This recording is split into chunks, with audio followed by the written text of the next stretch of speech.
तो एक बस मैं और टिप्स देना चाहूंगा कि एग्जाम में करना क्या है। तो 2 आवर्स के एग्जाम में 2 आवर्स पूरा देना है, क्योंकि हमने फीस भी पूरी दी है उनको। तो 2 आवर्स पूरा बैठो। गिव अप करना नहीं करना, पेपर बन गया नहीं बना उससे मतलब नहीं, 2 आवर्स पूरे देना है। और ट्रस्ट मी, अगर आप डिटेल स्टडी करते हैं ना तो बहुत इजीली निकल जाएगा। तो चैप्टर 1 के बाद मैं चैप्टर 12 में क्यों आया, क्योंकि वहां पे भी रिसर्च की बात थी और ये भी रिसर्च की ही बात है। Quality of good research report means, अपन ने लास्ट क्लास में देखा कि रिसर्च एनालिस्ट का क्या रोल रहता है। वो रिपोर्ट तैयार करते हैं, लेकिन रिपोर्ट की क्वालिटी क्या है, एसेंशियल्स क्या है, ये भी क्वेश्चंस आते हैं। बहुत इजी क्वेश्चंस होते हैं, लेकिन लोग स्टूडेंट्स क्या होते हैं, डिटेल में इन चैप्टर्स को नहीं देखे होते हैं, तो थोड़ा सा लॉजिकल क्वेश्चंस आता है तो मिस्टेक होती है लोगों से। लेकिन अपना काम है डिटेल स्टडी करना। नोट्स तो दूंगा मैं, शेयर कर दूंगा मैं ग्रुप में आप लोगों को। और वो नोट्स केवल रिवीजन पर्पस के लिए होगा। ठीक है, इतनी मेहनत कर रहे हैं अपन, डेली 1 आवर स्टडी करना। ठीक है, तो एटलीस्ट बड़ा टारगेट रखते हैं ना, 70+ स्कोर करने का। ठीक है, तो quality of good research report क्या होता है। ठीक है, research report is multipurpose document and does the following: present a investment idea, provide market perspective, detail company analysis. कभी भी आप sample research report BSc NSC की वेबसाइट में जाइए जो फ्री अवेलेबल होती है, ठीक है, या कहीं किसी कंपनी का आपको रिसर्च रिपोर्ट मिलता है, कोई रिसर्च एनालिस्ट तैयार किया उसको देखिएगा। All research analyst have access to और मोर और लेस द सेम इंफॉर्मेशन। सभी की को क्या रहता है, एनुअल रिपोर्ट देखते हैं, क्वार्टरली रिपोर्ट देखते हैं। In fact all good analyst and expert of sector have similar thing to say. सभी की बातें लगभग सेम ही होती है। Research analyst make a different by way which they present their view. उनके view different, conclusion different, recommendation different हो सकता है। कोई बाय बोलता है, कोई सेल बोलता है, कोई कुछ बोलता है। ठीक है, communication aspect of analyst job is important as analysis. आप लोगों से बातें कैसे करते हो, आप एनालिस्ट हो, इवन कि आप सोशल मीडिया में भी उन्हीं की बातें सुनना पसंद करते हो जो आपको अच्छी लगे, जो आपके माइंड में जगह बना सके। नहीं तो बहुत सारे लोग अवेलेबल हैं। ठीक है, और रिसर्च एनालिस्ट की राइटिंग रिसर्च रिपोर्ट होती है, ठीक है, उसमें भी कम्युनिकेशन सिंपल होनी चाहिए। Writing research report to extent is creative process है, क्रिएटिविटी है in the sense of how one structure the report and communicate the message. आजकल एआई आ चुका है, तो मे बी वो भी उनकी जगह ले ले। What a analyst do does is to take a lot of financial information. Analyst क्या करते हैं, बहुत सारी इंफॉर्मेशन कलेक्ट करते हैं, अंडरस्टैंड करते हैं। ठीक है, what the information means, the process of converting numbers to view does demand of certain qualities. तो एक गुड रिसर्च रिपोर्ट में क्या होता है, क्लैरिटी होनी चाहिए आइडिया की, सिंप्लिसिटी टू डिलीवर, आर्ग्यूमेंट अगर कुछ है तो उसको क्लियरली प्रेजेंट किया, narrative structure, create customise report according to reader type. ये क्वेश्चन बनता ही बनता है हर बार, आता ही आता है। ठीक है, इसको पढ़ेंगे आपको समझ में आएगा, क्योंकि कहीं ना कहीं अगर आपने रिसर्च एनालिस्ट को, आप बनना चाहते हैं, रिसर्च एनालिस्ट बनना चाहते हैं, आप रिसर्च कंपनी में काम करना चाहते हैं, तो आपको पता होना चाहिए कि उनके रियल वर्क क्या है। तो इन सब चैप्टर्स को प्लीज डिटेल में पढ़िए, बहुत मजा आने वाला है, इंटरेस्टिंग है। इंटरेस्ट, हर एक चैप्टर को इंटरेस्टिंग बनाना मेरा भी काम है। और जो चैप्टर आपको इंटरेस्टिंग नहीं लगता है उसके बारे में लोगों से ज्यादा बातें करो, वो आपको अच्छा लगने लगेगा। ठीक है, बोरिंग कुछ चीजें हैं उसको अपन इंटरेस्टिंग बनाएंगे। Writing a good research report, पहला क्या होता है, प्लानिंग ड्राफ्टिंग एंड एडिटिंग। ये क्वेश्चन आता है बॉस, ये एक लाइन देख लो। एक रिसर्च रिपोर्ट में क्या होता है, प्लानिंग ड्राफ्टिंग एंड एडिटिंग, ये तीन। तो आता है विच इज नॉट। तो प्लानिंग ड्राफ्टिंग एडिटिंग पीडीई होता है, इसके अलावा जो है वो नहीं होता है। चार ऑप्शन आते हैं, विच is not, like other writing project, compiling research report also have 3 important steps। फिर वही चीज है, planning drafting editing. Major section of research report include company के बिजनेस, पीयर ग्रुप एनालिसिस, ठीक है, कंपनी क्या बिजनेस करती है, उनके ग्रुप की जो कंपनीज है वो कैसा कर रही है, शेयर होल्डिंग के पैटर्न्स, स्ट्रेंथ क्या है, कंसर्न क्या है, इंडस्ट्री का ओवरव्यू क्या है, कंपनी के फंडामेंटल क्या है, की फिनेंशियल इंडिकेटर KFI वो क्या है, and financial. Writing process has to be planned to how each section will be approached as assigned as deadline to each. As there are many reports to be written and workload shall be higher near quarterly session. जब result आते हैं, quarterly sessions आते हैं, ठीक है। ओ, congratulation देव, देव परमार जी। मैं ये file आपके साथ शेयर कर दूंगा सर, ठीक है। ये PDF है, मैंने ग्रुप में भी शेयर किया हुआ है, जिनको चाहिए वो व्हाट्सअप कर देना मुझे, मैं कर दूंगा। तो जब क्वार्टरली रिजल्ट आता है ना किसी कंपनी का, तो सबसे ज्यादा वर्कलोड होता है रिसर्च वालों के पास, रिसर्च एनालिस्ट के पास सबसे ज्यादा वर्कलोड क्यों होता है? ओके, रुक जाओ। ठीक है, क्यों होता है? क्योंकि रिजल्ट आया, अब उनको भी बताना पड़ेगा क्या है कैसा है, फिनेंशियल चेक करना है, फिर से वही काम है। तो वो तो काम ही है ना। It is important to maintain high level of discipline.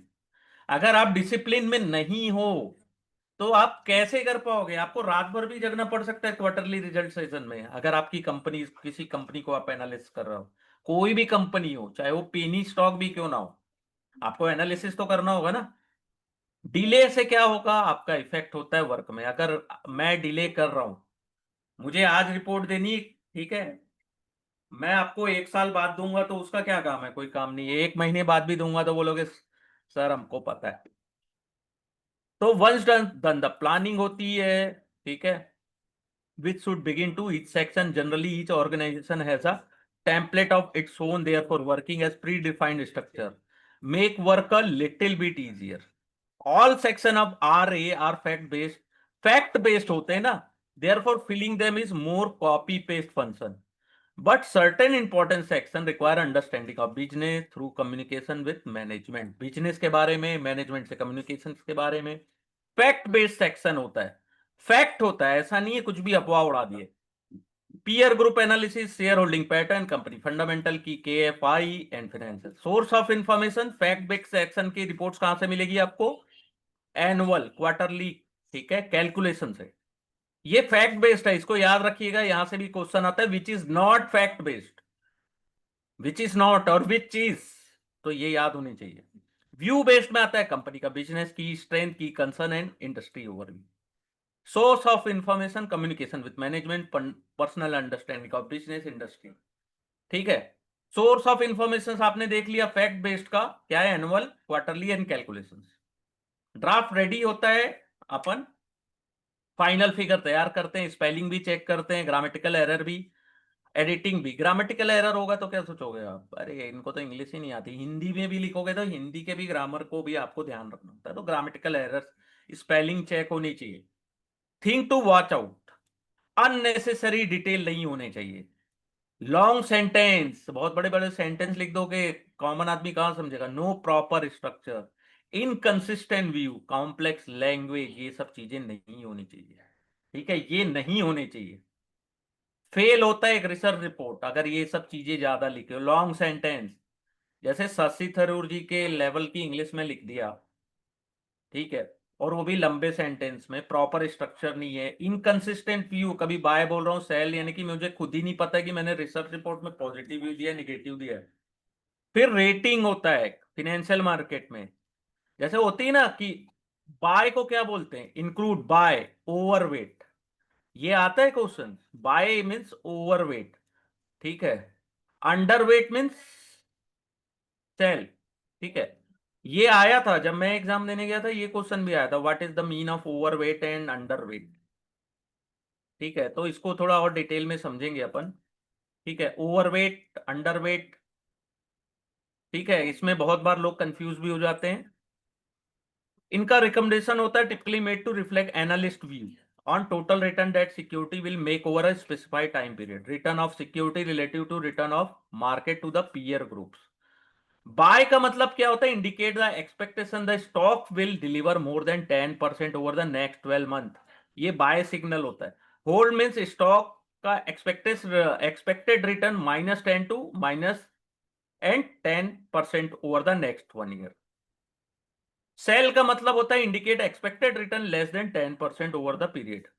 ठीक है, ये आता है कभी कभार, ये भी आता है, कुछ भी आ सकता है। अब देखो यहाँ पे out performer, performer, under performer, इससे भी कई बार क्वेश्चंस आते हैं। Indicate expectation of stock return relative to market, तो पहले इसको समझना है। ठीक है, level of under, overweight, equal weight, underweight, ये क्या होता है?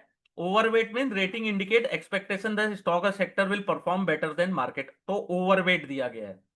ठीक है, ओवरवेट यहाँ पे देखो लिखा भी है डिटेल में, आता भी है क्वेश्चन।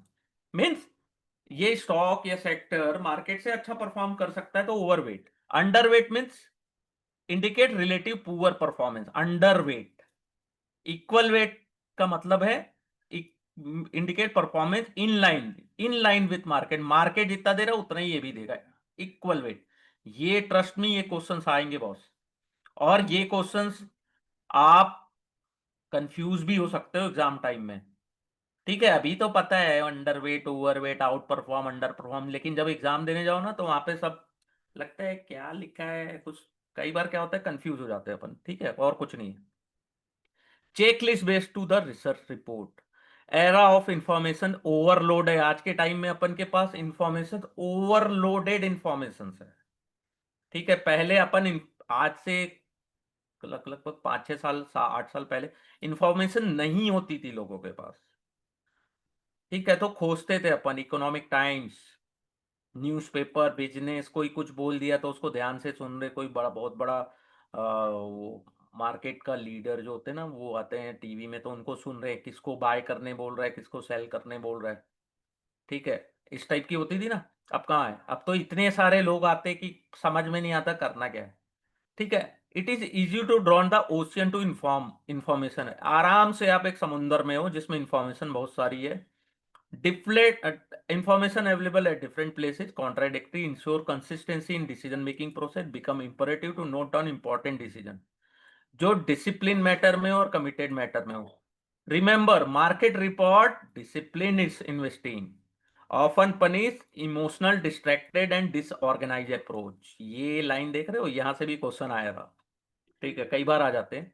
चेक लिस्ट होनी चाहिए, would have a great way to analyst to stay disciplined and methodologic when it come to researching new idea, maintaining existing portfolio, existing position, just as airline और military pilot. Airline और military pilot क्या करते हैं? Check list, eliminate avoidable accident, check list होती है उसको check करते हैं proper, produce better result. So too can investor use checklist to develop better and more consistent investing behaviour. सबकी चेकलिस्ट होती है, मिलिट्री में चाहे एयरलाइन में, चाहे आप कार भी चलाने जाते हो ना, जब अपन फोर व्हीलर निकालते हैं, बाइक चलाते हैं, देखते हैं ऑल फ्यूल है कि नहीं है, गाड़ी मेंटेन है कि नहीं है, टायर में एयर है कि नहीं है, सब देखते हो ना, ब्रेक है सब, ऑल पे। तो एयरलाइन और मिलिट्री को इसलिए एग्जांपल दिया गया क्योंकि एवरी टाइम वो चेक करते हैं। चेकलिस्ट अप्रोच क्या होती है? चेकलिस्ट हेल्प करता है लेजी मिस्टेक और शॉर्टकट से। चेकलिस्ट इंश्योर करता है analyst always does what she are intended to do as a discipline manner. Help in objective and fact based decision, checklist leave decision making trial that can be modified and corrected with time. ठीक है, एक book है checklist manifesto, ये पढ़ सकते हो आप अगर आपका मन है। डॉक्टर अतुल गवांडे ने लिखा है, distinguish between error of ignorance and error of ineptitude. ठीक है, बुक पढ़ सकते हो, इसे क्वेश्चन नहीं आते हैं। ठीक है, ये क्वेश्चन नहीं आता है, लेकिन मेरे पास ये बुक है। क्यों पता है? ये इसको वर्क बुक को मैंने अच्छे से पढ़ा था ना, मैं बोला अगर यहाँ पे अगर लिखा है किसी ने तो मैं भी मंगा के देखते हैं क्या है। इतना फिर पता चला कि डॉक्टर अतुल बहुत बड़े राइटर भी हैं, वो पॉपुलर बुक है उनकी चेकलिस्ट मैनिफेस्टो। पढ़िएगा अगर आपको शौक है बुक पढ़ने का। Checklist for investor, investment research report क्या है? Sample checklist. Qualitative pattern, do I understand the business, क्या मुझे बिजनेस की अंडरस्टैंडिंग है? Detail of technology collaboration, what is the revenue model, क्या है बिजनेस का, कैसे बिजनेस पैसे बनाता है, segment wise revenue contribution, how it is suppose to change going forward, output is necessity और choice, can other industry business challenge this industry, क्या कोई दूसरी इंडस्ट्री या बिजनेस चैलेंज कर सकती है इंडस्ट्री की? तो कौन? यस, तो कौन और कैसे? व्हाट, क्या कर सकती है? What are the distribution channel, marketing कैसा है उसका? बिजनेस रेप्लिकेबल है, स्केलेबल है, गुड फ्रेंचाइजी बिजनेस है? डिमांड सप्लाई गैप है क्या? What is the demand supply in industry and substantial of its gap? How does business look like a decide down the line? Would it be existing or be more valuable? What is the more competitive advantage, niche difference of company and sustainability of their characters? What is downside risk in business, company, industry? कभी इतना check किया आपने? कभी किसी ने stock खरीदा है, इतना कुछ चेक किए हो? कोई नहीं किए होगे, कभी सुने ही नहीं होगे।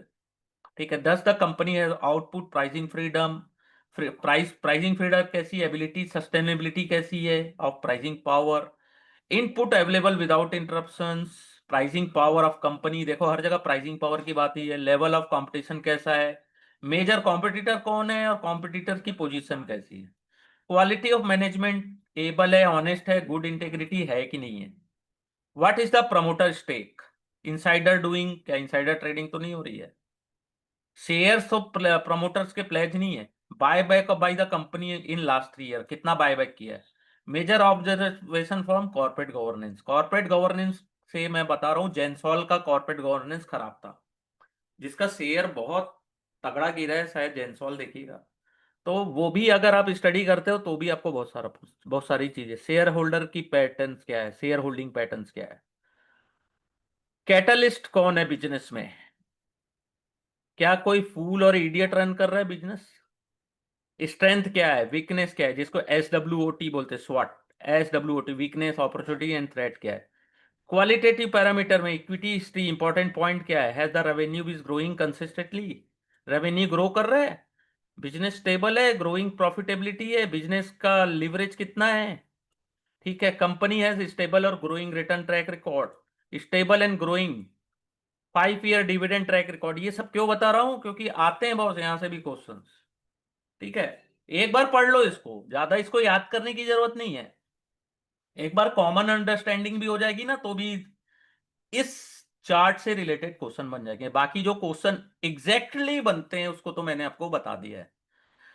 ठीक है, फिर क्या है, valuation parameters, valuation intrinsic value कैसे निकालते हो, how confidence I on valuations, valuation principle क्या है, पैरामीटर्स क्या है, प्राइस पी तो सब जानते होगे, प्राइस टू बुक वैल्यू भी सुनोगे, price to sales over a period of time, margin of safety कितना है, मिस प्राइसिंग है, लाइकलीहुड ऑफ करेक्शन क्या है, मिस प्राइस तो नहीं चल रहा है मार्केट, बोलते हैं ना अभी बहुत लोग बोलते हैं मिस प्राइस है, ऐसा है, ओवर वैल्यू है मार्केट और दुनियादारी की बहुत सारी बातें होती है।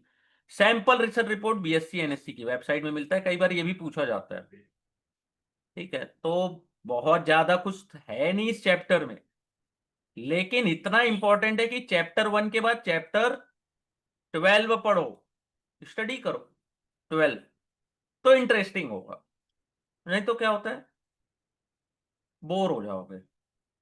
चैप्टर 1 के बाद डायरेक्ट आप चैप्टर 12 पढ़ेंगे ना, तब तक वो बीच की चीजें ना आपको, यानी कि एक दूसरे से को रिलेट करके पढ़ने में ज्यादा अच्छा है।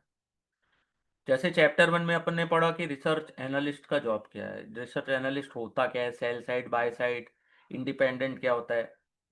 ठीक है, रिसर्च एनालिस्ट का क्या करते हैं, लेकिन रिपोर्ट कैसे बनाते हैं चैप्टर 12 में दिया है। ठीक है, अब चैप्टर 12 तो कंप्लीट, जितनी चीजें थी मैंने बता दी, एक बार रिवीजन करिएगा सेम वर्कबुक से, ये PDF आपको बहुत हेल्प करने वाला है। अब देखो चैप्टर 13 स्टार्ट करते हैं, थोड़ा बहुत पढ़ लेते हैं इसको।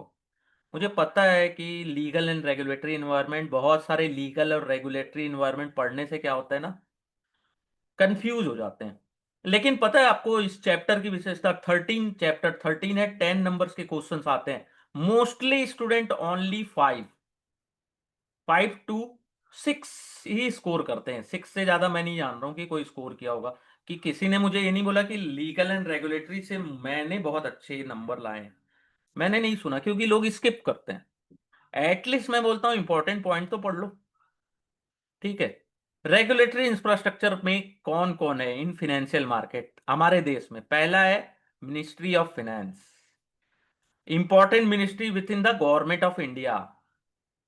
ठीक है, ये क्या हैंडल करते हैं? Issue related to taxation, financial regulation, financial institution, capital market, state finance, union budget. अब देखो यहां से एक क्वेश्चन हमेशा आता है, बहुत ही इजी रहता है। Department of economic affairs is the nodal agency of central government to formulate और monitor India macro economic, monetary और फिजिकल पॉलिसी दोनों को, ठीक है, कैपिटल मार्केट को, स्टॉक मार्केट को, ठीक है। इनकी रिस्पॉन्सिबिलिटी क्या? Include the mobilisation of external resource and managing all policies, policies बनाना, इंप्लीमेंट करना, चाहे वो फिजिकल हो चाहे मॉनेटरी हो, ठीक है। बैंक नोट को प्रिंट करना, बैंक क्वाइंस को, रिस्पॉन्सिबिलिटी है, ठीक है। अब डिपार्टमेंट इस प्रिपरेशन और यूनियन बजट को बनाना, तो ये इकोनॉमिक अफेयर। एक्सपेंडिचर मीन्स खर्चे, service condition of all central government employees, ठीक है, और administration of various financial rule and regulations. Department also involve with matters such as financial assistant to state and borrowing by state.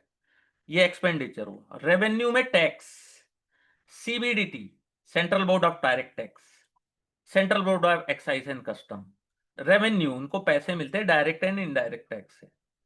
ये भी आता है, ये एक एक पार्ट को इसलिए डिटेल में बता रहा हूं, आते हैं क्वेश्चन। फिर आता है department of financial service. Department cover banks, insurance, financial service provide by various government agency, private corporate, pension reform, industry finance and micro small and medium enterprises. ये डिसइन्वेस्टमेंट मीन्स, जो बोलती ना शेयर अपन cell करने वाले, privatisation of public PSU, वो disinvestment का plan है, department of disinvestment. जो डिस इन्वेस्टमेंट मीन्स जो गवर्नमेंट के पास शेयर्स पड़े हैं या गवर्नमेंट के पास कंपनीज हैं जो घाटे में चल रही है या अच्छी चल रही है, आई डोंट नो, लेकिन उसको सेल कर रहा है, सेल करना है ना, प्राइवेट करना है, तो डिस इन्वेस्टमेंट वालों का काम है, ठीक है। आते हैं हमेशा, एक दो क्वेश्चन आते हैं। अब ये एक दो क्वेश्चंस अगर आपको एक्स्ट्रा नंबर दे रहे हैं तो घाटा क्या है आपको, क्या लॉस है? अपन तो कुछ कर सकते हैं ना, है ना।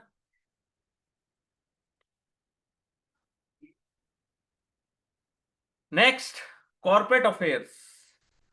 कॉर्पोरेट अफेयर्स क्या करते हैं? primarily concerned with the Companies Act and other allied rule and regulation. They are understanding mainly for regulating regulation of functioning of corporate sector in accordance with law. Company Act वही बताते हैं, Ministry of Corporate Affairs. Registrar of Company is the authority appointed under the Company Act to register company and ensure that they comply with provision of law. ठीक है। इसमें ministry also responsible for competition act, monopolies and restrictive trade practice 1969, ये भी उन्हीं के अंदर। ICAI, I S ICSI, institute of cost and working account of India, ICWI, इसका full form भी आया कई बार, तो इसको अच्छे से देखना है, ठीक है। ये क्वेश्चन आता है, फुल फॉर्म भी आता है, कई बार पूछता भी, कॉर्पोरेट अफेयर्स के क्या काम है। रिजर्व बैंक ऑफ इंडिया सबको पता है, रिस्पॉन्सिबिलिटी उनकी क्या है? कंट्री की मॉनेटरी पॉलिसीज उनकी रिस्पॉन्सिबिलिटी है। की कंसर्न क्या है कि मनी की सप्लाई इकोनॉमी में कैसी है, एडिक्वेट ग्रोथ है कि नहीं इकोनॉमी में, financial transaction are facilitated but not so rapidly which predict inflation, inflation के अकॉर्डिंग जो अपन बोलते हैं ना इंटरेस्ट रेट ऊपर नीचे जा रहा है, मॉनेटरी पॉलिसीज होती है ना, उसको डिसाइड करना, ठीक है। तो इनका प्रियम्बल क्या है? To regulate the issue of bank note, keeping the reserve with view of securing monetary stability in India, generally to operate the currency credit system of country to its advantage, ठीक है। तो monetary authority इनका काम है, बस। Foreign exchange, monetary authority, regulation and supervision of financial systems, ठीक है।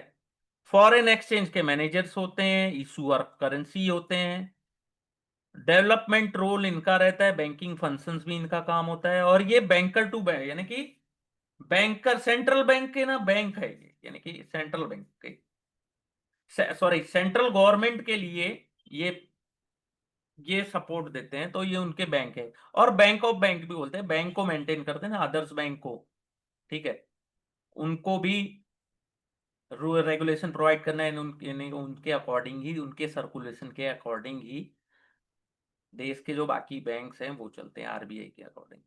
ठीक है,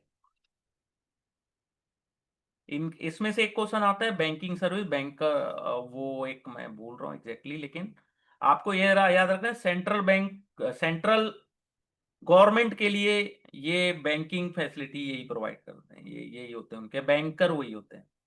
ठीक है, कई बार ऐसे कंफ्यूजिंग क्वेश्चन आते हैं। एसएबी, अब तो एसएबी का तो सबको पता होगा, रेगुलेटरी अथॉरिटी है, security market in India. SEBI was stabilize under section 3 of SEBI act 1992, ये याद रखना है आपको।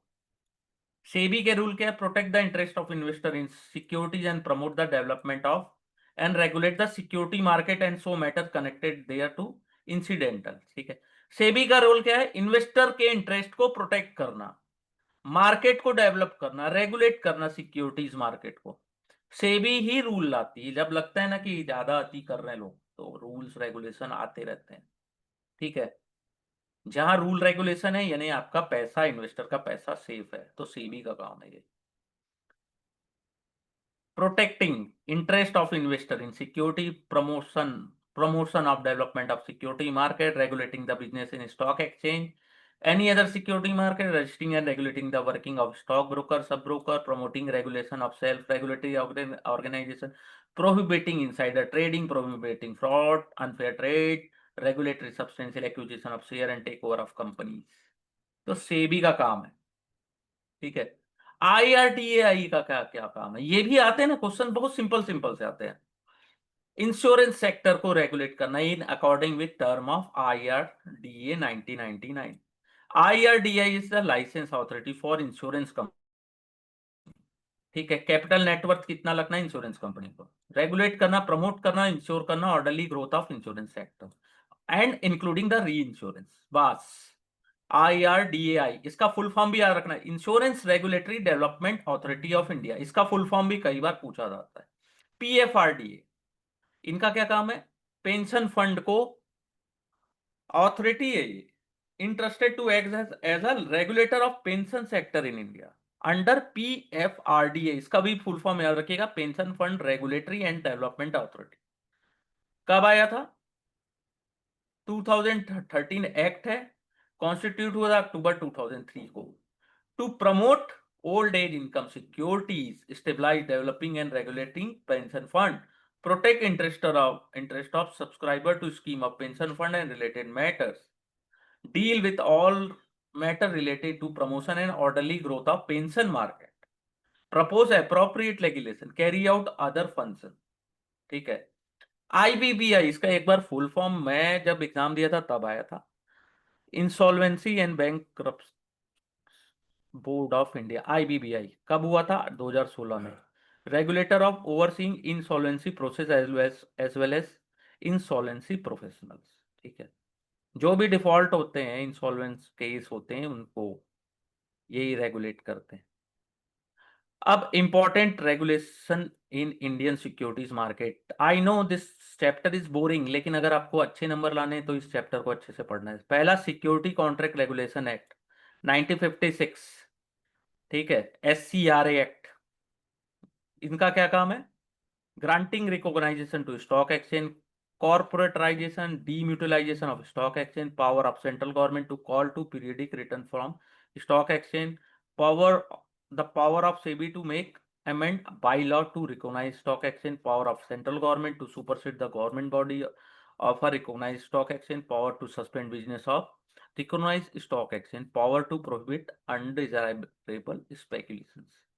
तो ये काम है SCRA 1956 का। इसको एक बार पढ़ेंगे तो अच्छा है, इतना पढ़ लेना चाहिए। क्वेश्चंस जनरली मुझे ऐसा याद नहीं कि कभी आया होगा वहां से, लेकिन पॉसिबिलिटी है, आप कुछ भी आ सकता है। जो एग्जाम ले रहे हैं ना, अगर उनको समझ में आ जाएगा, आ गया होगा कि मोस्टली स्टूडेंट मॉक टेस्ट के भरोसे एग्जाम आ रहे हैं, तो वो और भी लॉजिकल क्वेश्चन पूछ सकते हैं। कोई भी एग्जाम डिफिकल्ट क्यों होता है पता है? जब सिलेबस उसका या उनके क्वेश्चंस एज इट इज जब आने लगते हैं ना, तो थोड़ा सा उनको भी डिफिकल्ट बनाना पड़ता है पेपर। ठीक है, SEBI act of 1992 to provide the establishment of board to protect the interest of investor in security and promote of development. तो सेबी का काम काम वही है, इंटरेस्ट रेगुलेट करना स्टॉक एक्सचेंज को, any other security market regulate करना, register and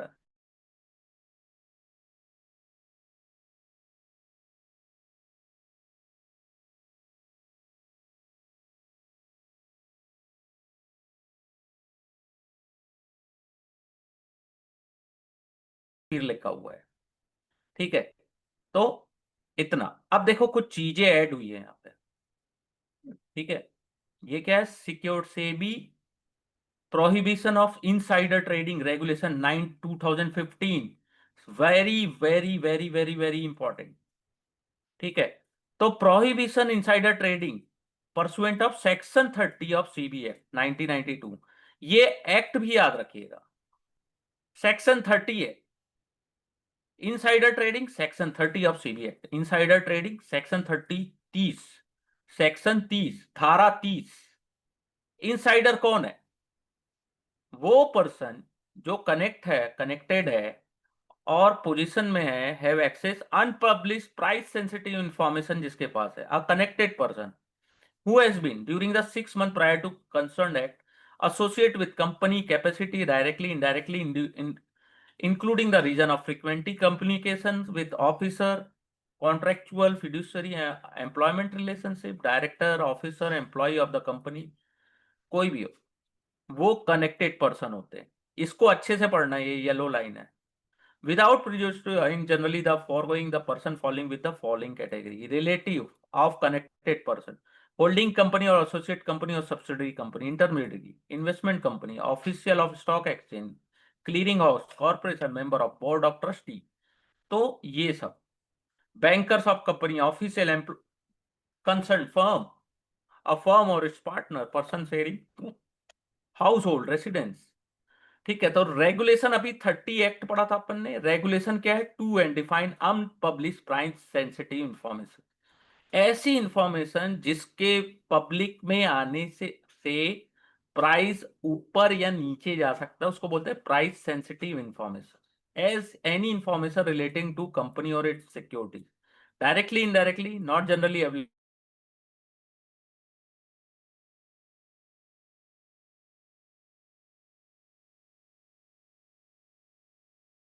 change in capital structure, merger, demerger, acquisition, delisting, disposal, expansion, key manager person के चेंज होना, यानी कि कोई बड़ा पोस्ट में है वो अचानक से कंपनी छोड़ के चले जाए, या कोई बहुत बड़ा इंसान कंपनी ज्वाइन करने वाला।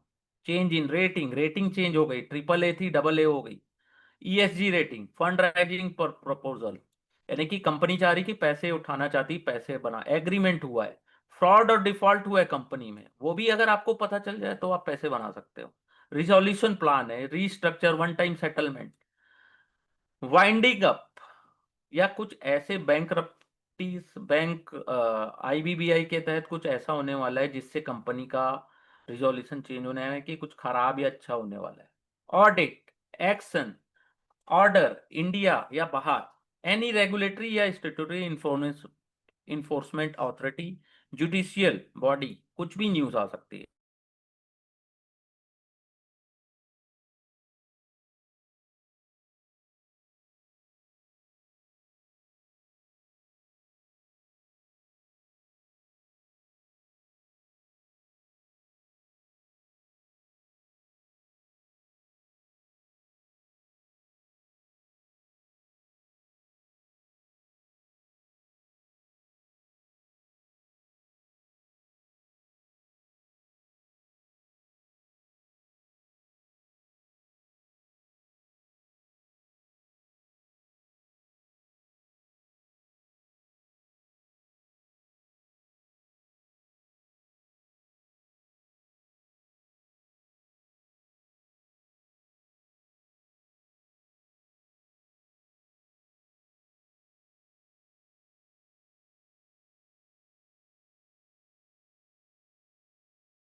नेटवर्क इशू से क्या होता है ना, फ्लो बिगड़ जाती है। लेकिन नेटवर्क इशू का एक फायदा रहता है कि बोलते हैं भाई 30 मिनट से कंटिन्यू क्लास ले रहे हो, थोड़ी सांस ले लो, थोड़ा सा रेस्ट कर लो। और ये जरूरी है, जब भी आप कोई ऑनलाइन क्लास देखते हो ना, तो 30 मिनट देखो, उसके बाद थोड़ा रेस्ट करो। 45 minutes more more than enough होता है। ठीक है, तो अपन थे रेगुलेशन 3(1), जो क्या करता है कि हमको ये बता रहा है कि आपको एज अ इनसाइडर कम्युनिकेट नहीं करना है, प्रोवाइड नहीं करनी है कोई ऐसी इंफॉर्मेशन जो प्राइस सेंसिटिव हो। ठीक है, जो चाहे वो लिस्टेड है या प्रपोज टू बी लिस्टेड होने वाली है, तो ऐसी इंफॉर्मेशन आपको नहीं प्रोवाइड करनी है। ठीक है। रेगुलेशन 4 बोलता है कि no insider shall trade in security that are listed and propose to be listed on stock exchange. ऐसा कोई भी इंसाइडर जो है वो ट्रेड ना करे इन पोजीशन और unpublish price sensitive information. A person who has traded in security has been possession of unpublished price information would be presumed to have been motivated by knowledge and awareness of such information। यानी कि उनको ये information बतानी कि boss, आप by default भी अगर publish किए तो आप खतरे में हो सकते हो। अगर कोई ट्रेड होती है तो एक प्रिस्क्राइब फॉर्म में डिस्क्लोजर होता है, उसका डिस्क्लोज करना है। Disclosure include those relating to trading of such person immediate relative, या कोई रिलेटिव कर लिया, by by an other person, कोई भी कर सकता है, ट्रेडिंग कर सकता है। तो इसके बारे में लिखा है, इसको पढ़िएगा, बहुत बहुत काम आएगा आपको हर जगह। ठीक है, ये है रेगुलेशन 4 3(1)(a। ठीक है, और एक मैंने क्या बताया, रेगुलेशन 2(n) और सेक्शन 30। बस इतना ही देखना है, इससे ज्यादा मत देखना। ठीक है, क्योंकि एक लिमिट होता है। अब देखो, एक क्वेश्चन आता है, चाइनीज वॉल से हमेशा क्वेश्चन आता है, चाइनीज वॉल, चीनी दीवार, कि आप मिसयूज मत करो कॉन्फिडेंशियल इंफॉर्मेशन ऑर्गेनाइजेशन का। तो एक चाइनीज वॉल होता है, पॉलिसीज होती है Chinese wall which separate area of organisation which routinely have access to confidential information, जिसको इनसाइडर एरिया भी बोलते हैं, जो deal which for those area which deal with sale marketing investment advice and other department providing support service consider public area. जहां पे sale marketing investment, वो public area है। ठीक है। Process which would be permit by any designated person to cross the wall, यानी कि आपको Chinese wall में जाना है तो आपको एक डेजिग्नेटेड पर्सन होना चाहिए जो परमिट हो उस एरिया में, जहाँ पे इंसाइडर या फिर price sensitive information, confidential information routinely हो रहा है, बातें हो रही है उस बारे में। ठीक है। Employ in the insider area shall not communicate any price sensitive information to anyone in public area। Insider यानी चाइनीज वॉल से आप बाहर जाके किसी को कोई इंफॉर्मेशन नहीं मिला। From employ in the public, physically segregated है, दीवार होती है। ठीक है। The demarcation of various department as inside area में बी इम्प्लीमेंटेड बाई ऑर्गेनाइजेशन। ठीक है, मार्क वहां पे होगा कि ऐसा लिखा है कि भाई नहीं आना है, वहां पे डिपार्टमेंट होगा। एक्सेप्शनल सिचुएशन, कब पार करना है cross the wall, given in confidential information on the basis of need to know criteria, यानी कि सबको such case would be necessarily by intimated to the compliance officer को आपको बताना है। एक्स कुछ होते हैं ना कुछ इंफॉर्मेशन, अगर नीड टू नो क्राइटेरिया में है तो इसे अच्छे से पढ़िएगा, क्वेश्चन 100% आता है।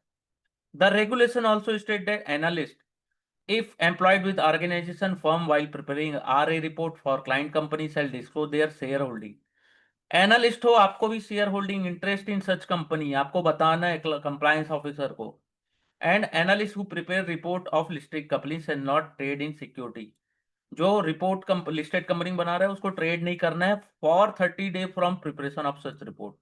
आपने रिपोर्ट बनाने के बाद आपको ट्रेड नहीं करना है 30 दिन के लिए, नेक्स्ट 30। ये भी क्वेश्चन आएगा बॉस, ये आता ही आता है, हमेशा आता है। कंफ्यूज लोग रहते हैं, ये चाइनीज वॉल क्या है, पहली बार लोग बोलते हैं पूरी बुक पढ़ लिए, चाइनीज वॉल के बारे में तो कहीं नहीं लिखा है। अगर आप में से बहुत ने एग्जाम दिया होगा तो आपको पता है कि चाइनीज वॉल क्वेश्चन आया है। और ये 30 दिन वाला भी है कि आप 30 दिन के बाद ट्रेड कर सकते हो लिस्टेड कंपनी में। ठीक है, या ट्रेड नहीं कर सकते हो, 30 दिन बाद करोगे जो भी करना है। सेबी का on prohibition of fraudulent unfair trade practice, section 30 फिर है, रेगुलेशन 21HC, ये याद कर लीजिएगा। विलफुल रिप्रेजेंटेशन ऑफ ट्रूथ, ठीक है। Fraudulent concealment of material fact, material fact को तुम इधर उधर यानी कि मिसगाइड किया लोगों को। Suggestion to as a fact which is not true, ऐसा फैक्ट जो ट्रू गलत सही नहीं है। One who does not believe in it to be true. Active concealment of fact of person having knowledge or belief. Promise made without any intention of performing it. आपने वादा किया नहीं निभा पाए। Deceptive behavior by person depriving another to inform consent of full participation. False statement, ठीक है। तो ये है सब चीजें, इसको पढ़िएगा, केवल पढ़ लेना, बन जाएगा एक दो क्वेश्चन अगर आता है, ठीक है। Prohibition of certain dealing in security, it stated no person shall directly indirectly buy sell or otherwise deal in security in fraudulent manner. fraudulent matter में नहीं करना है। यूज और employ in connection with issue purchase और sale of security listed to propose to be listed in or recognise exchange, manipulate नहीं करना है। Deceptive device, ठीक है। कोवेरियंस, एम्प्लॉय एनी डिवाइस स्कीम और artifice to defraud in connection with dealing और issue of security, defraud नहीं करना है, लिस्टेड और प्रपोज टू बी लिस्टेड जो होने वाले। Any act, practice, course of business operate would operate as a fraud upon any person in connection with dealing of issue of securities.